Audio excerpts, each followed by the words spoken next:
and welcome to the PFF Fantasy Football Podcast. I'm your host, Nathan Jahnke. Today, we'll be talking about the deep sleepers of fantasy football this season. These are the guys with the consensus ADP of 181 or later, which are the guys you can get in the 16th round or later in your 12-team fantasy drafts. But before I jump into the deep sleepers, I want to remind you to please subscribe to the channel if you haven't already. John and I are ramping up the video content now that we are less than 1 month before the NFL season, so you definitely want to subscribe so you're not missing an episode.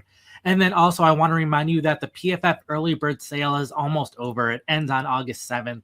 For a limited time offer, new subscribers can pay only $79.99 for an annual subscription to PFF Plus, which is $40 less than the usual price.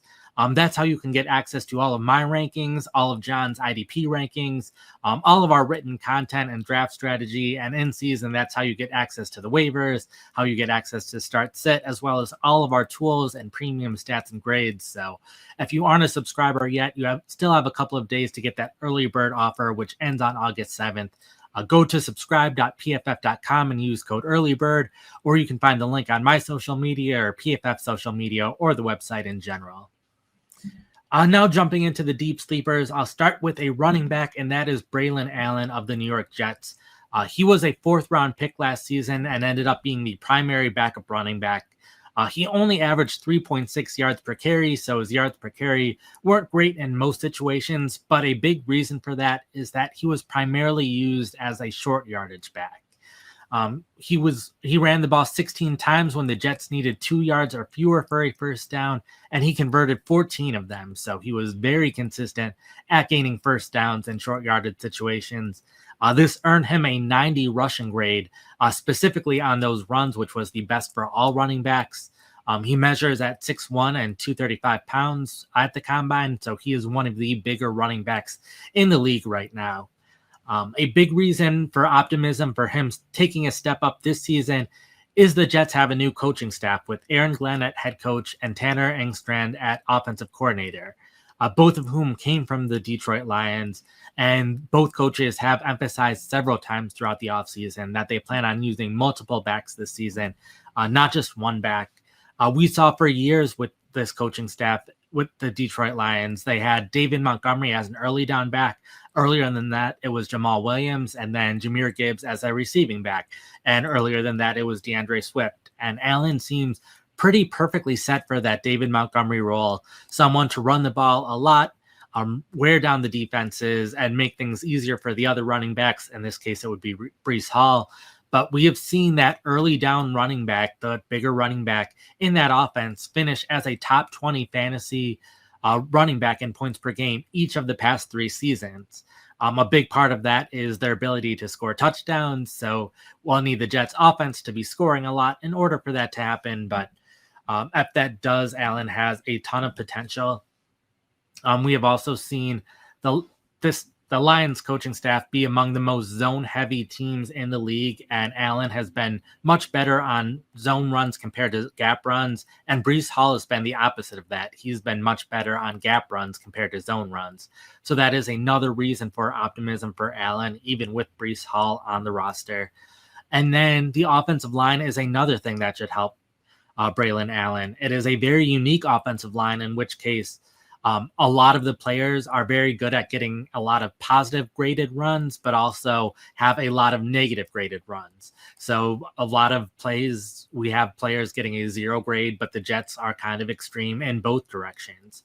And Allen is someone who was playing well, even when the blocking wasn't great. His yards per attempt were very good compared to the average running back in terms of yards per carry when the blocking wasn't good.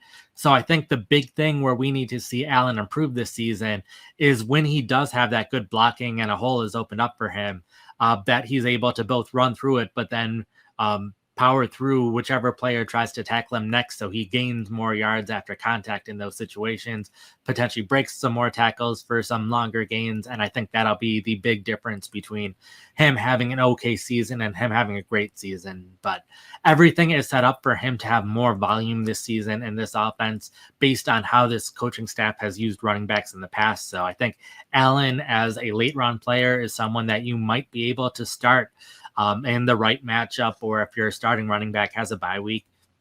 And especially if he starts improving as a player, takes advantage of this offense, and Breece Hall maybe isn't doing as well because he's not as good on those own runs, then maybe we see Allen become that top running back in the Jets offense. So while that's probably not the most likely scenario, it is one that I think is possible and makes Allen a more intriguing option than a lot of the other running backs that you can draft late who are more pure handcuff options.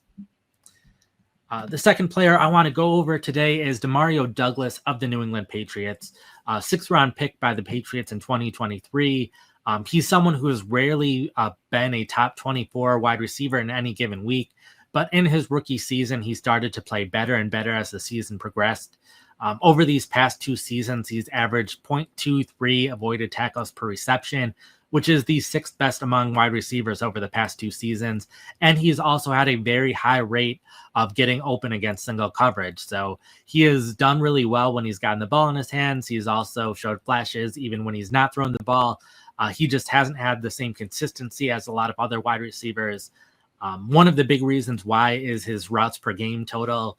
We saw in his rookie season that climb as the season progressed. So even though over the course of the season, he only averaged 24 routes, that was much higher at the end of the season compared to the start of the season, was playing at least 70% of snaps. But then they had the new coaching staff in 2024, and they only viewed him as a slot receiver in 11 personnel. He was very rarely playing in 2 wide receiver sets, and that is very difficult for a receiver to have fantasy production only playing in that role. But a big reason for optimism for Douglas this season is the addition of Josh McDaniels as offensive coordinator, returning to the New England Patriots after coaching there for several years in the past. During that time, he has had wide receivers like Wes Welker and Julian Edelman play in the slot. They've combined for multiple 1,000-yard seasons, and anytime one of those wide receivers hit 1,000 yards, because they were making so many catches to get there, they were a top 15 fantasy wide receiver in those seasons. Now, a big difference between them and Demario Douglas this season is that those wide receivers had Tom Brady and Douglas only has Drake May. But even then, we're not expecting a top 15 finish for Demario Douglas. Drafting a wide receiver this late, we are hoping for someone that we can put in our fantasy starting lineups. And his ADP is suggesting that he's going to be wide receiver 74 this season. And I think he's going to be much more productive than that because Josh McDaniels' offense, I think, will highlight Douglas much more than the past 2 offenses have. And I think his talent suggests he can perform very well in those offenses. So if anything, I think the limiting factor will be how good Drake May can improve in his second season. And the competition for targets in New England isn't all that great. They have Stephon Diggs. They drafted Kyle Allen or Kyle Williams, but we don't see third round wide receivers having a major impact on the offense early too often. So I think Douglas can be the clear top 2 option with Stephon Diggs in the passing game this year. The final player that I want to go over is Chig Okonkwo of the Tennessee Titans, the speedy tight end who has shown flashes of being an excellent fantasy tight end in the past. In his rookie season, he averaged 2.62 yards per route run, which is among the best that we have seen out of a tight end in a season in any recent season, comparing him to some of the great tight ends. George Kittle is the only one who's had a similar season the past 3 years. Everyone else has had 2.23 yards per route run or less. So he was excellent in that rookie season, but on a smaller sample size. He had a little bit more playing time in his second season, but wasn't as productive. But we did see in this third season, as the season progressed, he started to get more and more involved in the Tennessee offense. He was averaging 57% of offensive snaps over the first 10 weeks of the season, being in a bit more of a tight end rotation. But by the end of the year, he was playing over 70% of the offensive snaps, averaged 72% over the past 7 weeks. So he was much more consistently on the field and passing situations.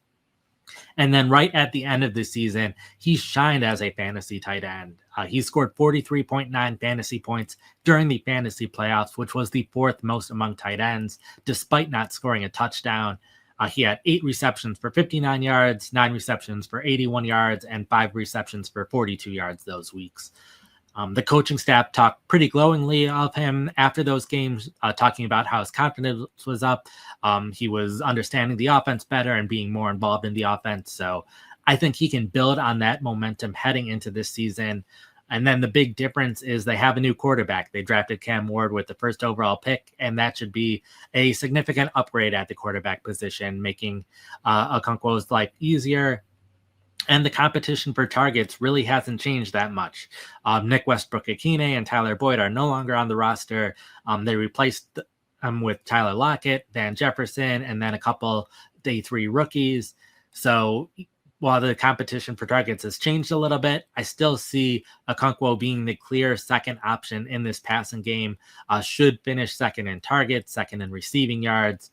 So I would rather have him than someone like Cade Otton, who has an earlier ADP, who showed some flashes as well last season, but that happened only when wide receivers were injured for Tampa Bay. We know Otton is going to be the last option in the offense behind the running backs and the wide receivers. So I would much rather take a chance on someone like Okonkwo, who might not pan out, but there's a chance that he can put everything together like he was late last season, potentially score a couple more touchdowns. And if he does that, then he's a top 12 fantasy tight end this season. So I would rather have him than a bunch of other tight ends with a similar ADP who don't have the same upside. So that will cover it for the tight ends. We'll also mention his utilization was used more throughout the season, wasn't used as much on deep targets and a lower average depth of target. So that also helped his receptions. But that will cover it for the tight ends and the rest of the deep sleepers right now. I hope that helps you with the end of your fantasy football drafts. If there are any other deep sleepers that you enjoyed, definitely feel free to comment. But that'll wrap it up. Again, we'll have content throughout the week helping you prepare for your fantasy football drafts. Again, if you haven't subscribed yet, that'll go a long way to helping us and also help you win your fantasy football leagues. And then just another reminder that we are in the last couple of days of the PFF Early Bird Special.